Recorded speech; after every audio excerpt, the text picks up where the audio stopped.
big bad Hey y'all, my name is John Mitchell and I'm a certified financial coach.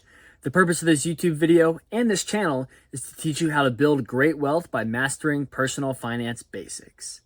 In today's video, I'm going to be telling you the truth about paying off your mortgage early. Truth number one is that you get to own your own home.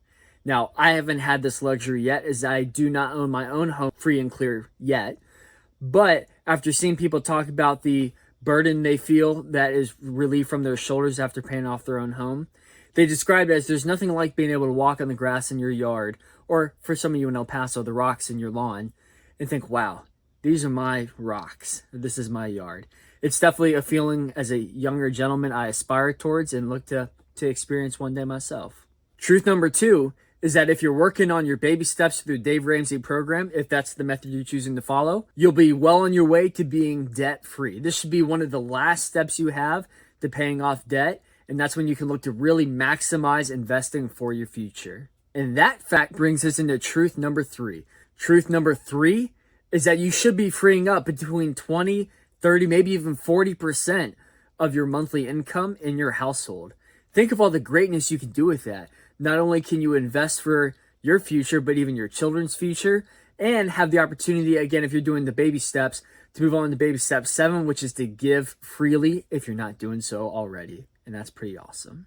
Truth number 4, and this is a personal favorite, is that you get to make Dave Ramsey happy. And we all want Big Dave to be happy. Now, I know he and I butt heads on credit cards and some debt specifically, but at the end of the day, he has a very well-proven system that if you follow it, will work really well for you. If you have not already, like and subscribe to this video, as it helps me see what content you all like and want to see in the future. Truth number 5. Now, this one is dependent on how you feel about debt, but if you have a lower mortgage rate, and again, this is a personal opinion, you evaluate that within your own household. But in my mind, I'm thinking if you're in like the 5, maybe as high 6%, although that's a little bit high, but we'll say 5.5% and lower. In my opinion, I think you'd be better off paying your regular mortgage on the regular payment on your mortgage, and then investing that difference you would be paying towards your principal into the market. And here's why. If you look at the returns for the S&P 500 over the last, its lifetime, on average, it's right around 10%, including all the catastrophes that have happened in the market in the lifetime. Now, I used a great article from Investopedia as my research for this today. And I'll have it linked also in the comment section down below and also in the description. But I wanted to keep it fair for all you all out there who say, well, what about inflation? Because that's a very fair point too, right? The great thing about paying your mortgage down early is that you don't really have to worry about inflation because you'll maximize your cash flow, which is super important later down the road, especially towards retirement. But even with inflation, your average annual returns, again, investing over the lifetime of the market, or above or over 6%. I think it's 6.69% was the average that Investopedia calculated. So again, you do the math. I think if you're around the 5.5% mark, it's not a terrible trade to take. But it depends on your risk tolerance or what you're looking to do with your lifestyle in the future. Our sixth and final truth is for Rob Kiyosaki today, and that one is using other people's money to pay down your debt. Now, well, I'll quickly unpack that. Essentially, what Rob Kiyosaki discusses, again, this is very different from Dave Ramsey, is that there's good debt and bad debt. Good debt is debt you take out in your name that you're able to utilize other people to pay off. So let's say, for example, I have a house and the mortgage is $1,000 a month, for example. Well, let's say I can find a tenant for that house at $1,200 a month. Well, I'd be netting positive $200 every single month that either go into my pocket or go into savings for any emergencies in the future. And I'm kind of getting the house for free, depending on how you'd like to look at that. Now, there are risks that come with that, of course. Should you have a major problem happen with your house, that's money that comes out of your pocket or your emergency fund. Again, you should have one. If you haven't, watch my videos on emergency funds. Or it's coming out of the cash flow that you make. So there is risk there. And Dave Ramsey talks about the risk that he took on when managing multiple houses at the same time. Again, I wish he would go more detail into it, but the gist is I get from what he discusses is that he over leveraged himself, which means he had too much debt taken out in his name and wasn't able to have the cash flow to cover it all. And unfortunately for him, his notes got called due. So what that means is the mortgage company say, hey man, we know you have these notes and we know we have these agreements with you, but actually you have to pay all the money today. So that's also, we're assuming this couldn't happen to you too, which is something to think about as well. So now that I've given you these truths, the question has to be asked, well, what's the right answer for me? And again, it depends on what you're looking to do.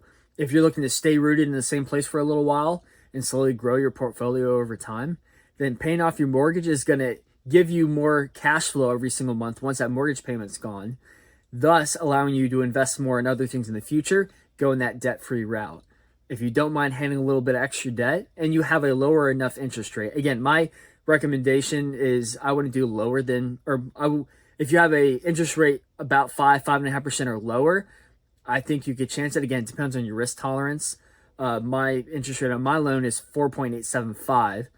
So I'm choosing to be okay with that in this case. But you can find, if you're using this for an investment, you can find a tenant for that.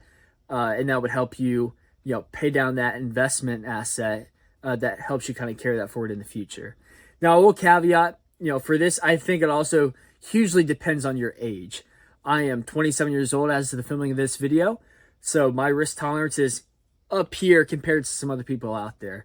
Because I know that if I make mistakes, one, you'll be able to see it on this YouTube channel. And two, I'll have the time to adjust and fix myself so I can still retire comfortably in the future. My wife's parents, Abby, her parents, started their retirement investing at 40.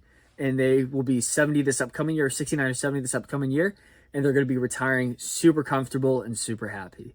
So it gives me comfort to know that, okay, I have about 13 years to try this game out. And if it doesn't go well for me, again, you'll see it on this YouTube channel. So like and subscribe to see that journey.